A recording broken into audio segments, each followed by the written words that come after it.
Muy buenos días a todos los presentes. Los saludamos desde Telesalud del Hospital Nacional Arzobispo Loaiza del Ministerio de Salud. Bienvenidos a la telecapacitación Cuidados Paliativos para Adultos Mayores, dirigida por nuestra ponente, la doctora Melissa Vega Villafana, médico asistente del Servicio de Geriatría del Hospital Nacional Arzobispo Loaiza. Antes de iniciar, recordar a los presentes que pueden realizar sus preguntas a través del chat de la plataforma de Zoom para ser respondidas al final de la ponencia. Bienvenida, estimada doctora Vega. Es un honor tenerla el día de hoy con nosotros. Le doy el pase para el desarrollo del tema. Adelante, por favor. Muchas gracias nuevamente por la invitación. El tema de hoy es un tema muy amplio, bastante interesante. Voy a tratar de hacer más que nada una introducción e ir abarcando los puntos principales y ya posteriormente espero que en otras charlas podamos ir complementando el tema.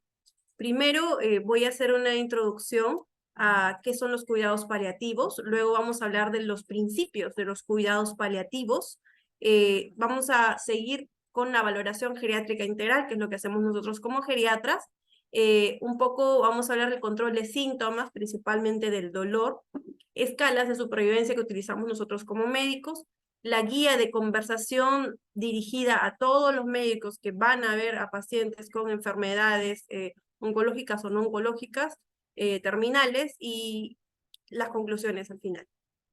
En primer lugar, ¿qué son los cuidados paliativos? Los cuidados paliativos son un tipo de enfoque que nos va a servir a nosotros para mejorar la calidad de vida, no solo del paciente, sino de las familias y de estos pacientes que ya están sufriendo de una enfermedad que amenaza la vida, una enfermedad muchas veces que no tiene una curación, ¿no? Solo un tratamiento de mantenimiento. Y estos cuidados paliativos nos sirven para prevenir y aliviar el sufrimiento a través de una pronta identificación del paciente que ya tiene una enfermedad que amenaza su vida, una evaluación impecable de todas las circunstancias o condiciones que pueden generar que este paciente tenga una merma en la calidad de vida, y a través del tratamiento de dolor y otros problemas que pueda presentar durante esta enfermedad, que pueden ser físicos, psicológicos, espirituales, no solo causados directamente por la enfermedad, sino muchas veces por otro tipo de situaciones relacionadas. Los principios de los cuidados paliativos son, en primer lugar, el control de síntomas. Así que tenemos que identificar claramente qué síntomas podría presentar nuestro paciente, cuáles tiene ahora y cómo los vamos a controlar. El tratamiento de la enfermedad de fondo. Muchas veces los pacientes no son tributarios de un tratamiento activo, es decir, un tratamiento curativo para un cáncer, por ejemplo, pero sí les dan una radioterapia paliativa o una quimioterapia paliativa. El cuidado paliativo no choca con el tratamiento curativo, se lleva a la par. Y el cuidado psicosocial del paciente, cómo está espiritualmente, cómo se encuentra socialmente con la familia, cómo está su cuidador o su familiar responsable. Los cuidados paliativos, como parte de su decálogo, como les mencionaba, lo principal es el alivio del dolor y otros síntomas angustiantes. En segundo lugar, los cuidados paliativos afirman la vida, pero a la vez consideran la muerte como un proceso normal. ¿Qué quiere decir esto de que afirma la vida? Que no se debe de confundir cuidados paliativos con eutanasia. No se debe de confundir el tema de sedación paliativa, que también es importante conversarlo, con eutanasia, ya que eutanasia es algo totalmente distinto que no va acorde de los cuidados paliativos. Lo que nosotros queremos en los cuidados paliativos es acompañar al paciente, aumentar su calidad de vida y que el proceso se lleve de una forma natural. No adelantamos ni posponemos la muerte, simplemente aliviamos y dejamos que esto pase como un proceso natural y normal. También los cuidados paliativos integran la parte psicológica y espiritual en la atención del paciente. Ahora, espiritual no es igual a religión. Hay muchos pacientes que no tienen una creencia sobre un ente superior o un Dios, pero sí espiritualmente necesitan saber. Muchas veces nosotros hablamos de lo que se llama la herencia que dejamos o el legado que dejamos. No hablamos de cosas materiales, sino de qué estamos dejando a nuestros semejantes, qué enseñanzas les hemos dado, qué principios hemos dejado, o si hemos hecho alguna obra o algo por lo cual nos van a recordar, ¿no? Sobre el sentido de la vida que hemos tenido. A eso nos abocamos con la parte espiritual. Y si ya hay pacientes que tienen una religión, que la practican también, pedimos que sea acompañado, especialmente al final de la vida, ¿no? Si profesan la religión católica, que puedan recibir la unción de los enfermos, si profesan algún otro tipo de religión cristiana, que pueda venir su pastor, su obispo, para que los acompañe durante todo este proceso. También en la parte de los aspectos psicológicos, porque es muy frecuente que ante un diagnóstico de una enfermedad terminal eh, haya un cambio brusco en el estado de ánimo, puede haber depresión, puede haber ansiedad o también procesos más complejos como la misma negación, un duelo ya precipitado, y esto no solo en el paciente, sino también en el familiar. Entonces tenemos que verlo todo de una forma integral. Los cuidados paliativos van a ofrecer este sistema de apoyo lo más activamente posible al paciente, desde su diagnóstico es lo ideal y hasta la muerte, y continúa con los familiares en el proceso del duelo también. Vamos a utilizar un enfoque de equipo, porque aquí no es solo el médico, es también la enfermera en ayuda a los familiares para educarlos sobre el cuidado de su paciente, autocuidado, prevención también de otras enfermedades o de otras situaciones concomitantes. El personal técnico de enfermería que tiene que enseñar al familiar cómo, bueno, cuando son dependientes, cómo bañarlo, cómo alimentarlo, cómo asearlo, cómo movilizarlo para prevenir lesiones por presión, las conocidas como escaras, también, también nutrición, para poder equilibrar la alimentación del paciente y que pueda estar lo mejor posible como para recibir sus tratamientos en el caso que sea debido, psicología para el apoyo psicológico del paciente, manejo del duelo, para el bienestar, también asistente social para ver la parte social del paciente, la parte de cuidados. A veces muchos pacientes no tienen una red de apoyo suficiente y ahí va de apoyo el asistente social. También odontología para poder nosotros ver la parte de nutrición. Es importante que tengamos un paciente con una adecuada salud bucal. Fisioterapia, el médico fisiatra y el rehabilitador, porque como queremos que nuestro paciente se mantenga funcional lo más activamente posible hasta donde la situación lo permita, necesitamos fisioterapia. Y no solo para la parte funcional, la parte física, ¿no? De caminar, de subir escaleras, etcétera, sino también para alivio de síntomas. Cuando tenemos un paciente con una enfermedad respiratoria crónica, sea oncológica, no oncológica, fisioterapia respiratoria. Cuando tenemos un paciente con problemas de lenguaje por alguna tumoración, terapia de lenguaje, terapia ocupacional en todos los casos. Y también medicina física nos ayuda con el manejo del dolor, porque hay terapias como la de drenaje linfático, cuando el paciente tiene mucho edema, ayuda a aliviar el dolor de esa parte. También ciertos equipos que tenemos dentro de la fisioterapia para aliviar el dolor. Queremos siempre dentro de los cuidados paliativos mejorar la calidad de vida, influir positivamente en el curso de la enfermedad, ya que si a través de nuestra valoración el paciente de repente no puede tener un tratamiento curativo total y escogemos de repente solo la parte complementaria de soporte paliativo, muchas veces eso le da más calidad de vida e incluso tiene un poquito más de sobrevida que si hubiera llevado el tratamiento, porque debido al tratamiento muchas veces vienen complicaciones y en un paciente que es frágil, que está bastante complicado debido a comorbilidades, su estado funcional, eso a veces se complica más rápido, ¿no? Y terminamos en un proceso de fallecimiento precoz. Los cuidados paliativos se pueden aplicar desde el inicio de la enfermedad, no solo es al final cuando ya no hay nada que hacer o cuando se acaban los tratamientos, y puede ir junto con otras terapias como quimioterapia, radioterapia, ¿no? Acá tenemos una gráfica de todo el proceso de un paciente que está siendo diagnosticado de una enfermedad terminal o una enfermedad crónica que puede tener un proceso terminal, ¿no? Quiero primero diferenciar que las enfermedades terminales no solo es el cáncer, muchas veces lo asociamos, ¿no? Ah, ya tiene cáncer, fase terminal, ¿no? Pero las enfermedades no oncológicas también pueden ser catalogadas como terminales, ¿como cuáles? La demencia que puede ser por Alzheimer, que puede ser por Parkinson o posterior a un ACV, la demencia es una enfermedad progresiva y que no tiene cura. Entonces, va a llegar a un punto en el que el paciente con una demencia avanzada ya es un paciente que está en fase terminal de la demencia. Tenemos otro tipo de enfermedades como por ejemplo la cirrosis hepática.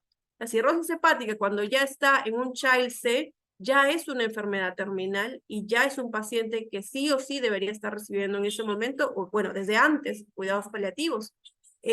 También tenemos las enfermedades, por ejemplo, como fibrosis pulmonar o EPOC, también son enfermedades crónicas que van a degenerar, que van a llegar a un punto en el que ya van a estar en una etapa terminal.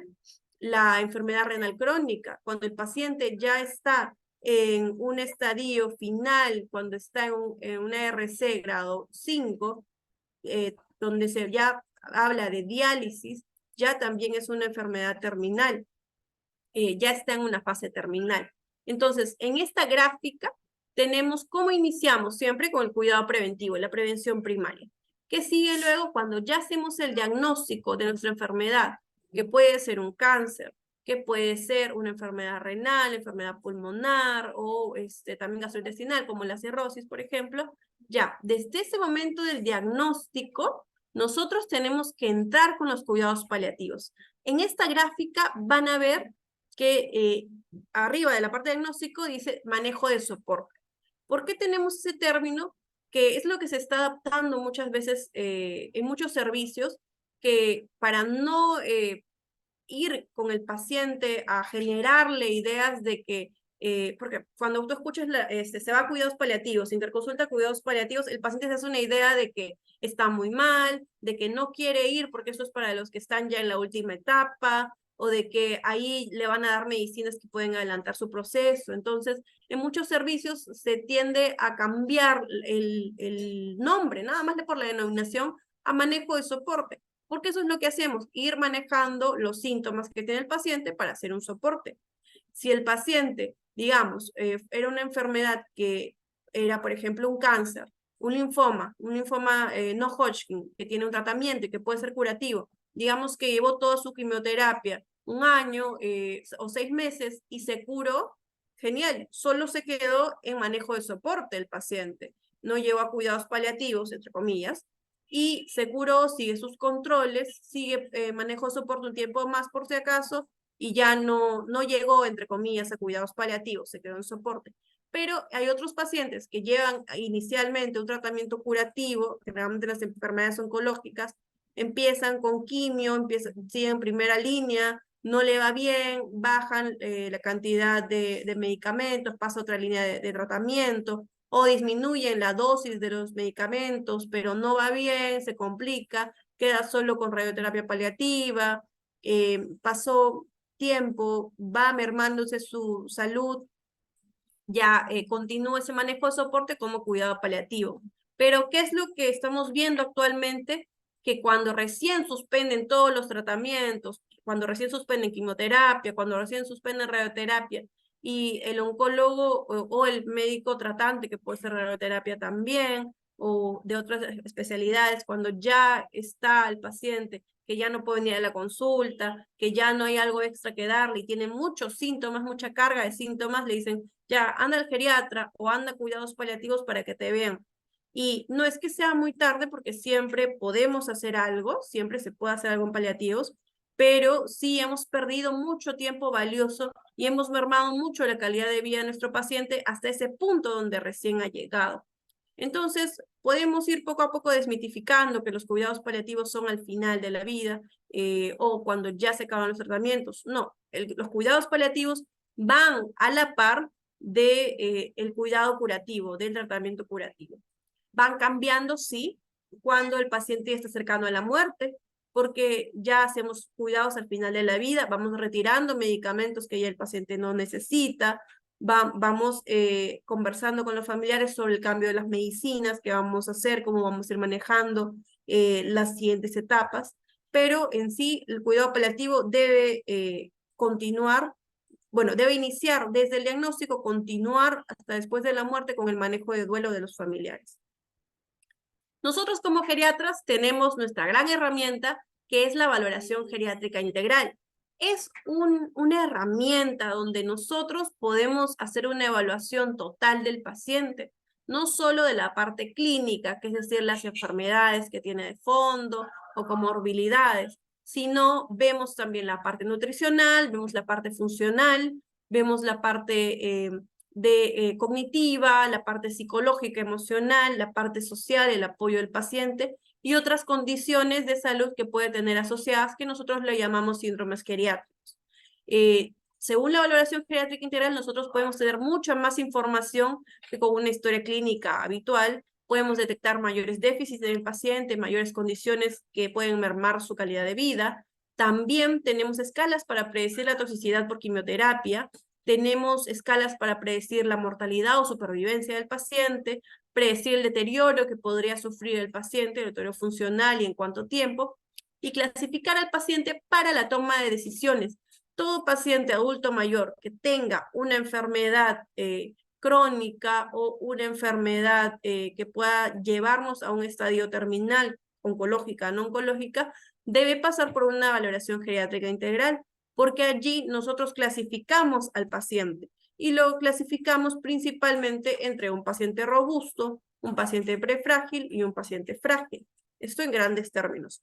¿A qué nos sirve esto? Podemos tener un paciente que puede tener una enfermedad de repente oncológica en un estadio donde podría recibir un tratamiento total, pero si es un paciente que ya tiene, digamos, una demencia avanzada, ya está postrado o no tiene mucha movilidad y su expectativa de vida sin esta enfermedad oncológica ya está corta y ya estaba teniendo bastantes signos de otras enfermedades avanzadas o ya mucha merma en la funcionalidad, a este paciente, si le damos una quimio, si le damos una radio, vamos a generarle muchos más problemas de que si lo hubiéramos dejado sin un tratamiento, solo con observación y manejo sintomático paliativo de la enfermedad oncológica. En cambio, tenemos otros pacientes que pueden tener 80 años, pero son pacientes robustos, que no tienen otras comorbilidades o tienen comorbilidades leves controladas o tienen una presión arterial controlada, una diabetes controlada. Es un paciente con buena masa muscular, un paciente bien nutrido, un paciente cognitivamente bien. Y a veces les cierran las puertas los médicos tratantes porque dicen, no, a los 80 años no te puedo dar una quimio, o a los 80 años no te puedo dar ese tratamiento porque puede ser muy fuerte para ti. Pero si según esta valoración geriátrica, el paciente puede recibirlo, está en correctas condiciones, debe de poder llevar su tratamiento curativo, ¿no? Entonces, esta clasificación nos ayuda para esto, para ir eliminando las taras o las trabas que podemos ponerle a los pacientes por la edad y por su situación funcional también, para guiar el mejor tratamiento a cada grupo de paciente adulto mayor, porque ningún paciente adulto mayor es igual al otro. Pueden tener la misma edad, pero la clasificación de ellos va a ser distinta.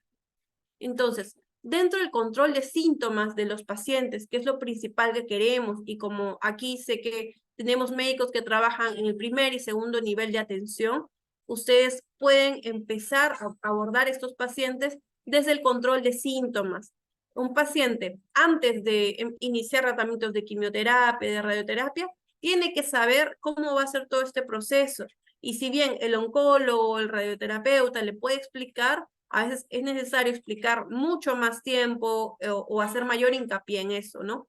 Que sepa que igual podría sentir dolor, que la quimioterapia le va a dar náuseas, vómitos, que le va a bajar el apetito, que puede tener estreñimiento, que puede tener, bueno, según los otros tipos de enfermedades que puede tener delirium, que es una alteración del estado de conciencia, puede tener también incluso falta de aire, según cómo va a ser la enfermedad que tenga el paciente, o por la dismovilidad que puede tener lesiones por presión.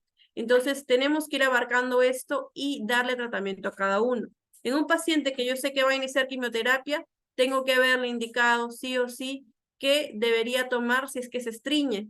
Ya le digo, señor, puede tomar, mire, lactulosa, tanto, 15 mililitros en la mañana, en la noche, si es que empieza a estreñirse. Siente que no puede hacer reposiciones, que pasan más de 2 días que no se reposiciones. Si siente que tiene náuseas, puede tomar dimenhidrinato, que es Gravol. Si siente que está con dolor, hay que darle paracetamol condicional, o ir subiendo según la escala del dolor, que también lo vamos a ver en un momento, pero darle esas opciones.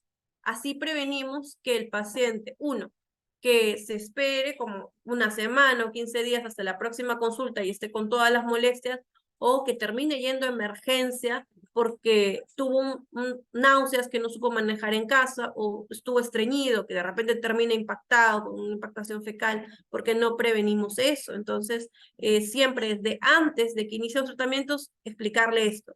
Incluso si tienes tu paciente ya diagnosticado con cáncer, que no está teniendo ahorita síntomas, darle esta opción de poder saber qué va a tomar en caso de cada molestia. Ahora, es frecuente el tema de pérdida del apetito. Primero, evaluar en estos casos si el paciente pierde el apetito porque tiene náuseas o porque ha cambiado muchas veces el sabor de la comida, porque el mismo tratamiento cambia la apreciación de los sabores. Para la anorexia hay diversos tratamientos. En primer lugar, ver que no esté bajo de vitamina B12, porque eso quita también el tema de apetito. Ver que no esté bajo enzima complejo B. Y en otros casos hay que darles tratamientos como estimulantes del apetito. Para la disnea, no toda la disnea se calma solo con oxígeno. Hay muchos pacientes que van a tener oxígeno y que van a seguir teniendo falta de aire, especialmente en las enfermedades del pulmón como EPOC, como fibrosis o como cáncer de pulmón. Claro que hay otras enfermedades que también terminan dando disnea, como la insuficiencia cardíaca, ¿no? Cuando hay un edema generalizado. Pero tenemos que ir desmitificando con los pacientes el uso de morfina. La morfina no solo es al último, cuando el paciente está agonizando, o para calmar un dolor muy fuerte, también tiene un uso en disnea y es muy buena para calmar esa sensación de falta de aire, de angustia por la falta de aire. Se usó bastante en los tiempos de COVID y no era porque el paciente ya se iba a morir y hay que darle morfina. Entonces hay que ir desmitificando esto. Sobre el cuidado de la piel para las lesiones por presión. En un paciente adulto mayor que sé que tiene poca movilidad, que de repente con la progresión de la enfermedad va a terminar en cama, hay que ir explicando a la familia que hay que ponerle sus cremas hidratantes, hay que cuidar la piel en las zonas principales de presión, que es en la zona sacra, en las caderas, cómo movilizar al paciente, y además si empezaran a tener enrojecimientos, podemos ir aplicando óxido de zinc, que es bastante bueno, para ir fortaleciendo esa zona de la piel y que no progrese una escara. Delirium, que es cuando hay una alteración del estado de conciencia del paciente. En algunos casos, el paciente bruscamente empieza a tornarse agresivo, o en otros casos, el paciente de lo que está generalmente despierto, haciendo sus actividades, de pronto duerme todo el día y no despierta. Eso es un caso para tratarlo en emergencia, para poder manejar con el paciente, buscar qué es lo que le está ocasionando esto, si hay una infección, si es algún fármaco, o qué tipo de descompensación puede tener el paciente. En el caso del dolor, en cuidados paliativos, nosotros hablamos de dolor total. El dolor no solo es físico, no solo es por la enfermedad que tiene, el dolor también viene muchas veces por el tratamiento. El tratamiento genera dolor, la radioterapia puede generarle dolor al paciente u otras causas concomitantes. El dolor también es psicológico. Cuando uno tiene una depresión o tiene ansiedad, el dolor que, digamos, es un nivel 5, el paciente lo va a sentir en un nivel 10, lo percibe totalmente distinto. El dolor social es un paciente que de repente cambia totalmente su estilo de vida, se vuelve más dependiente de la familia, está pensando qué va a pasar con mi familia, qué pasó con mi trabajo, qué pasa con esto, con lo otro, y el sufrimiento espiritual, porque va a renegar, al inicio va a haber una negación de la enfermedad, luego va a haber ira, y no solo puede ser con el destino, puede ser religiosamente con Dios, puede perder la fe, puede tener también una aversión, miedo a la muerte, sentirse culpable, sentir que es un castigo por algo que ha hecho. Entonces, tenemos que abocarnos al tratamiento total de los síntomas del paciente. En el tema del dolor, tenemos el concepto de la escalera analgésica, que fue creada por la OMS hace mucho tiempo, donde tenemos medicamentos para ir tratando en cada nivel del dolor. En el dolor leve, generalmente usamos paracetamol y que es un tratamiento leve, o antiinflamatorios no esteroideos, como naproxeno, ibuprofeno, celecoxib. Para adultos mayores, de preferencia, no usar estos antiinflamatorios como naproxeno y ibuprofeno, ya que son bastante gastrolesivos, no solo con el estómago, sino también con todo el tracto gastrointestinal. Puede generar también sangrado de úlcera duodenal o también incluso sangrado en divertículos. Así que hay que tener bastante cuidado con el uso de AINES en adultos mayores. De preferencia, paracetamol, que es lo más suave, que podemos dar incluso 4 gramos en un día, pero para adultos mayores preferimos dar 1 gramo cada 8 horas. Incluso en algunos pacientes con cirrosis podríamos darle también paracetamol para el dolor si es que estamos hablando de un child A o un child B. Eh, lo siguiente, el segundo escalón para el dolor, si con tu paciente no podemos controlar el dolor con paracetamol, podemos darle un opioide débil, que es un tramadol. Ahora, a muchos adultos mayores darle de frente tramadol de 50 miligramos afecta demasiado en el tema de efectos adversos, pues porque tramadol genera náuseas, genera vómitos, puede generar mareos. ¿Qué podemos hacer en ese caso? Hay tramadol en gotas. Entonces, las gotas vienen de 100 miligramos por mililitro. O sea, 100 miligramos son 20 gotas. Si le damos 10 miligramos, si queremos darle 10 gotas, sería el equivalente a 50 miligramos. Entonces, para adultos mayores, si queremos darle una dosis pequeña, como de 25 miligramos, podemos optar por darle 5 gotas. Podemos empezar dándole paracetamol 1 gramo cada 8 horas al paciente, con 3 gotitas o 5 gotitas también cada 8 horas, o le decimos el tramadol lo va a reservar condicional a un dolor más intenso. Pero darle esta herramienta al paciente, que sepa que si tiene un dolor leve puede tomar 2 tabletas de paracetamol juntas, o si tiene un dolor más fuerte podemos ir añadiendo paracetamol, tramadol. En el caso del tercer escalón ya se da opioides más potentes como morfina, podemos dar también otros tratamientos como codeína y también saber que en todos estos escalones tenemos los fármacos adyuvantes. ¿Qué significa un fármaco adyuvante? Es otro fármaco que no fue creado directamente para tratar el dolor, pero que tiene efectos en la modulación del dolor. Eh, ¿Cuáles son estos fármacos adyuvantes? Muchas veces son medicamentos antidepresivos, medicamentos también anticonvulsivantes, por ejemplo, gabapentina, pregabalina, son muy buenos para el dolor crónico, el dolor neuropático, ese dolor que tiene muchas veces el paciente con diabetes, y es más enfocado a ese dolor que refieren los pacientes tipo ardor, tipo quemazón, calambres, para eso van este tipo de tratamientos. En adultos mayores, la gabapentina no suelo indicarla, a menos que sea un adulto mayor robusto y que tenga entre 60 y 65 años, podemos darle de repente gabapentina en las noches, pero porque dan sueño, gabapentina, pregabalina. Pero si el paciente tiene ciertas posibilidades, podríamos indicarle pregabalina, si es que realmente tiene este dolor neuropático, y empezar con 50 o 75 miligramos en las noches. El cuarto escalón, que es algo que recién se ha incorporado, ya son los procedimientos invasivos que generalmente hace anestesiología, bloqueos de plexos, también infiltraciones que se hacen, y esto ya va a la parte de procedimientos y que puede ser también complementado en cualquier escalón. Ahora también, ya no se habla tanto de la escalera, sino de la terapia en ascensor.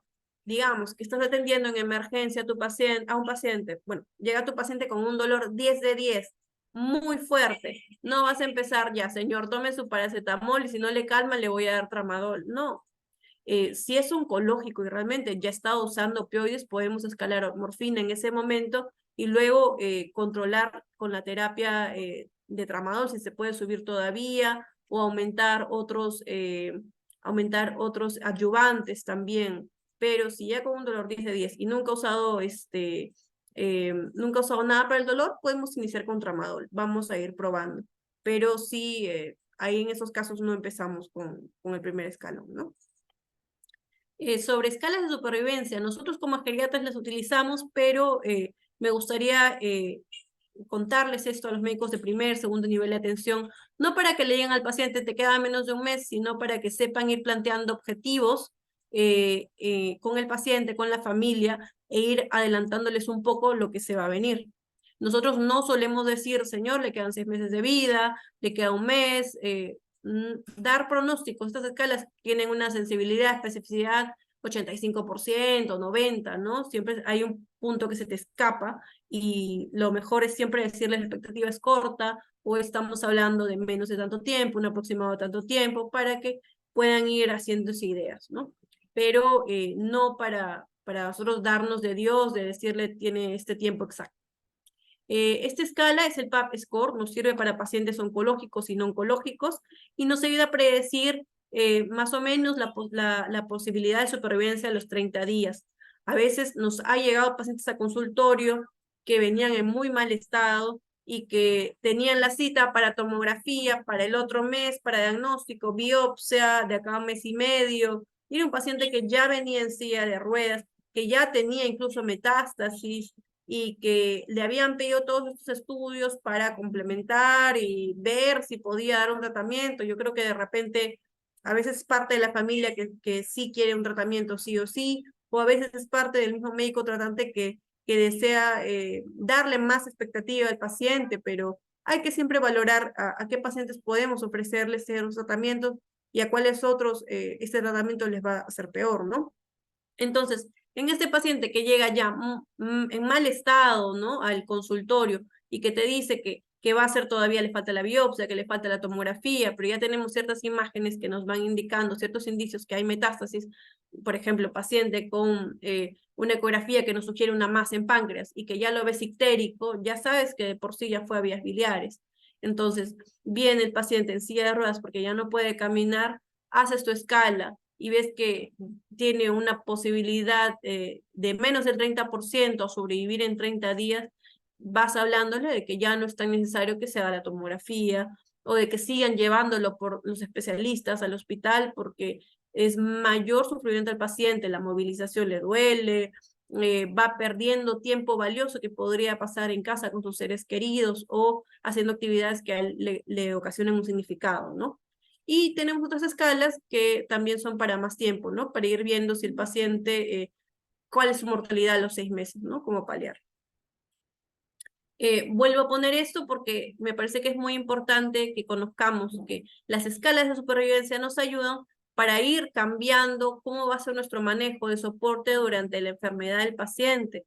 Al inicio son los síntomas, luego ya cuando vemos que el paciente tiene menos de 6 meses de expectativas de vida o menos de 30 días, ya vamos retirando para que ese paciente, ¿por qué ese paciente continuaría, por ejemplo, con tratamiento para osteoporosis? ¿Por qué va a continuar con calcio y vitamina D si ya sabemos que su expectativa de vida es menos de un mes? O sea, no tiene sentido. ¿Por qué va a continuar con atorvastatina para el colesterol, triglicéridos, si ya su expectativa es corta? Y al contrario, esos medicamentos ya, al acúmulo de medicinas también genera una incomodidad al paciente, ¿no? Un paciente que a la justa a veces puede comer algunas papillas y le estamos dando 10 pastillas al día, ya hay que ir retirando, viendo lo que vamos a ir retirando, ¿no?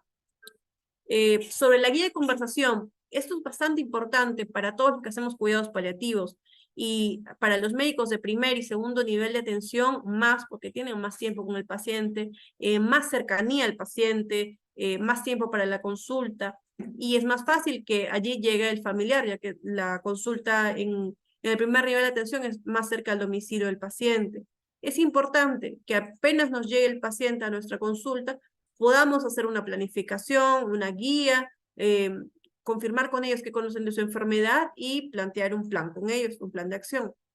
En primer lugar, y esto va de la mano con cómo damos las malas noticias, preguntar al paciente qué tanto entiende de su enfermedad, porque muchos han ido al oncólogo, han ido al médico que le ha dado el diagnóstico, pero no entienden la gravedad o a qué va esta enfermedad. Van y le dicen, sí, que tengo una mancha en el pulmón y me van a dar tratamiento, pero el paciente piensa que con el tratamiento se va a curar y de repente ya es algo que está más avanzado o de repente de por sí el oncólogo no tenía intenciones de dar un tratamiento por el estado del paciente. Entonces, preguntar en primer lugar qué entiende. No hay que ir de frente a, ya señor, se tiene un cáncer de pulmón y le van a dar esto, el otro. No, primero preguntar qué entiende y en base a eso vamos trabajando. Ahora, luego de lo que entiende el paciente, preguntar si es qué tanto él quiere saber de su enfermedad. Hay pacientes que sí, quieren saber todo y más bien son los hijos que detrás del paciente te dicen, no, doctora, no le diga, hemos acordado con sus hermanos que no le vamos a decir. Y hay otros pacientes que la familia sí desea compartir con ellos un poquito más o que simplemente ellos han dicho, no, yo la verdad no quiero saber lo que tengo, hable todo con mi hijo, si quiere le espero afuera, solo quiero estar tranquilo, nada más. Entonces, es importante saber cuánto quiere saber el paciente. Y en esos casos en donde el paciente está totalmente consciente y los hijos o el familiar no quiere darle mayor información al paciente sobre su enfermedad, eso le llamamos conspiración del silencio. Y se le explica desde la primera consulta al familiar, al hijo, que nosotros como personal de salud no podemos mentirle al paciente. Si el paciente nos va a preguntar directamente, doctora, ¿qué es lo que tengo? Se le va a decir que hay que irle poco a poco planteando lo que va teniendo para que él también pueda ordenar sus cosas, tomar sus decisiones. Y eso es bastante difícil a veces de vencer, pero es posible, con muchas consultas, con bastante cercanía a la familia y al enfermo. Por eso es que nos sirve a nosotros ganar tiempo desde el inicio de la enfermedad, para plantearnos todas estas cuestiones con tiempo. Sobre el pronóstico del paciente, conversar, bueno, si ya sabes si quieres saber o no quieres saber, lo vas conversando, según las escalas que nosotros manejamos y adaptar a las preferencias del paciente, ¿no? Pero este pronóstico, como les digo, no nos sirve para decirle, le queda 6 meses, vea qué va a hacer, sino para plantear objetivos, plantear al paciente cuestiones espirituales y emocionales. Si su salud empeora, ¿cuáles son sus objetivos más importantes? De repente el paciente dice, yo la verdad que si empeoro no quiero estar en el hospital, quiero estar en mi casa. O me gustaría antes ir a Huánuco, que es mi tierra natal, para ver mi casa por última vez y luego volver acá. O irme a mi casa de campo, no sé. El paciente va planteando cuáles son sus objetivos. También saber cuáles son sus miedos y preocupaciones, porque en base a esto nosotros podemos trabajar también la parte emocional y psicológica del paciente. También la parte funcional. ¿Qué capacidades son tan importantes que no se podría imaginar vivir sin ellas? De repente el paciente te dice, yo no me puedo imaginar seguir viviendo si no puedo comer por la boca. Y vamos nosotros planteando con la familia de que el paciente no va a querer una sonda al final del día, al final de la vida.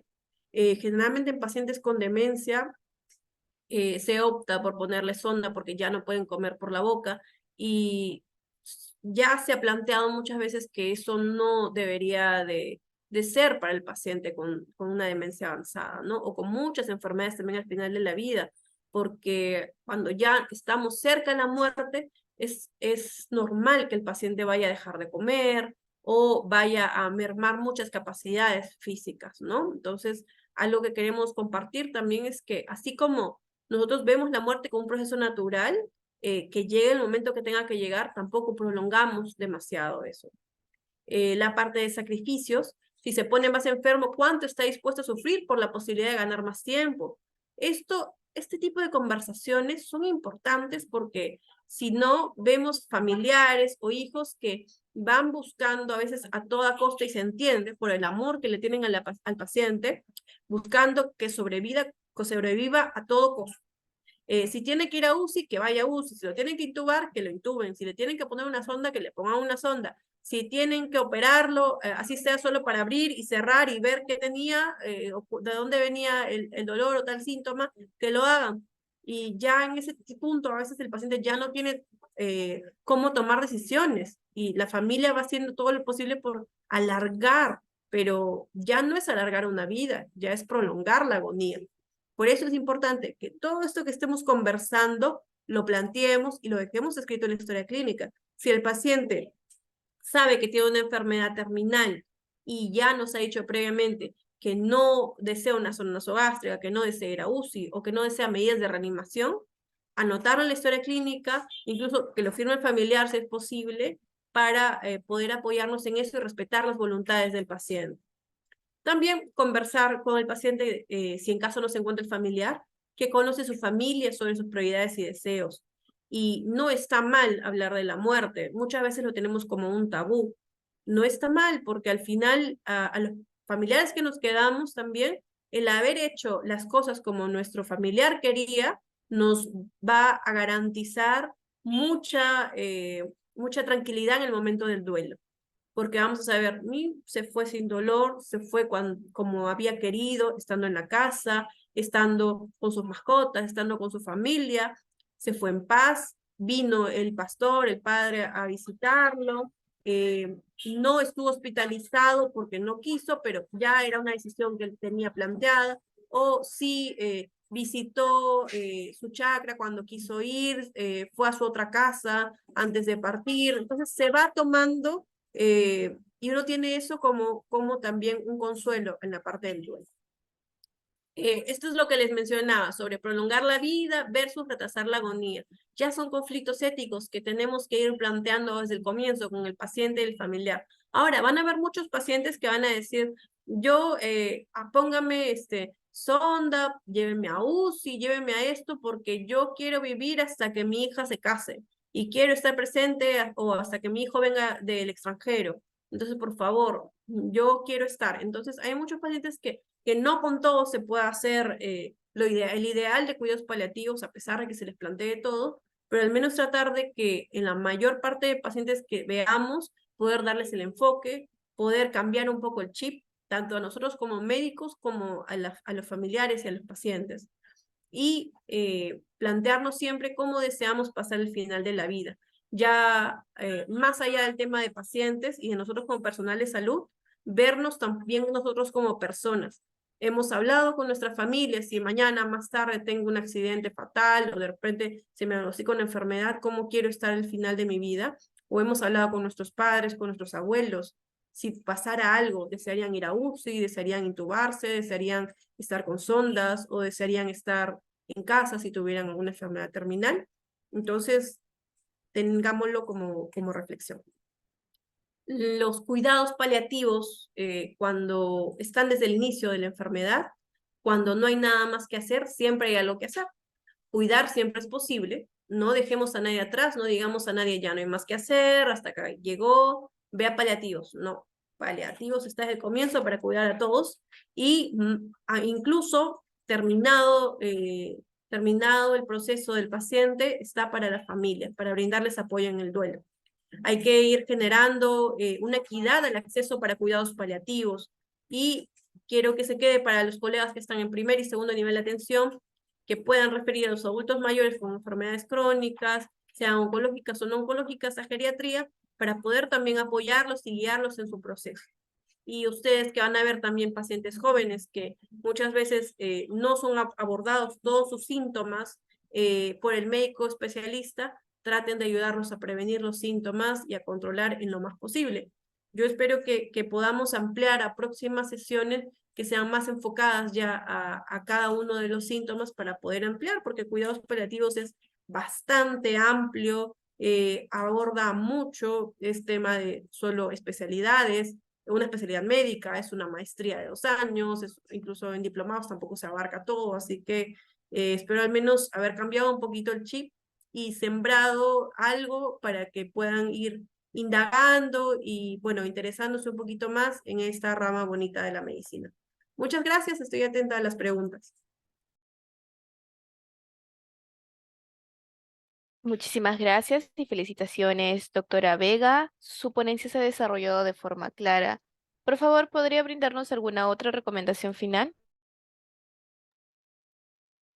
Siempre prevenir con el tema de los síntomas. Si yo sé que un paciente va a ir a quimioterapia o a radioterapia, como les explicaba, yo sé, va a tener dolor, o puede que no lo tenga, pero darle las herramientas, decirle, va a tomar esto, si presenta dolor leve, si presenta dolor más fuerte, esto, si va a tener dolor abdominal, puede tomar iosina, si siente gases, simeticona, darle una lista de todos los posibles. Si se estriñe, puede tomar esto, indicarles, tome bastante líquido antes de la sesión, trate de tomarlo después, que esté hidratado, la parte nutricional en todo el sentido, porque desde antes de que el paciente vaya a recibir un tratamiento, prepararlo nutricionalmente, modificar hábitos para que pueda estar lo más fuerte posible ante esos tratamientos.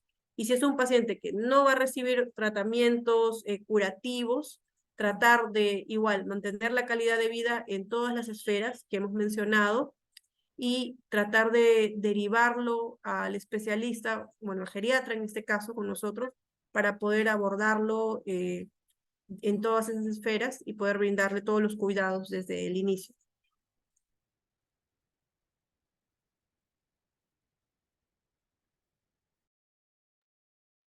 Muchísimas gracias nuevamente, doctora Vega.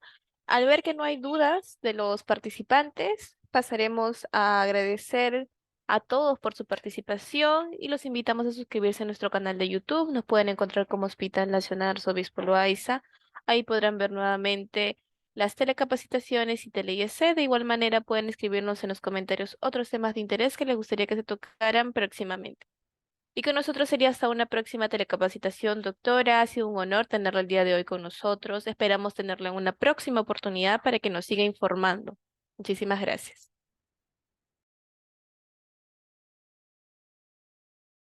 Gracias a todos, hasta luego.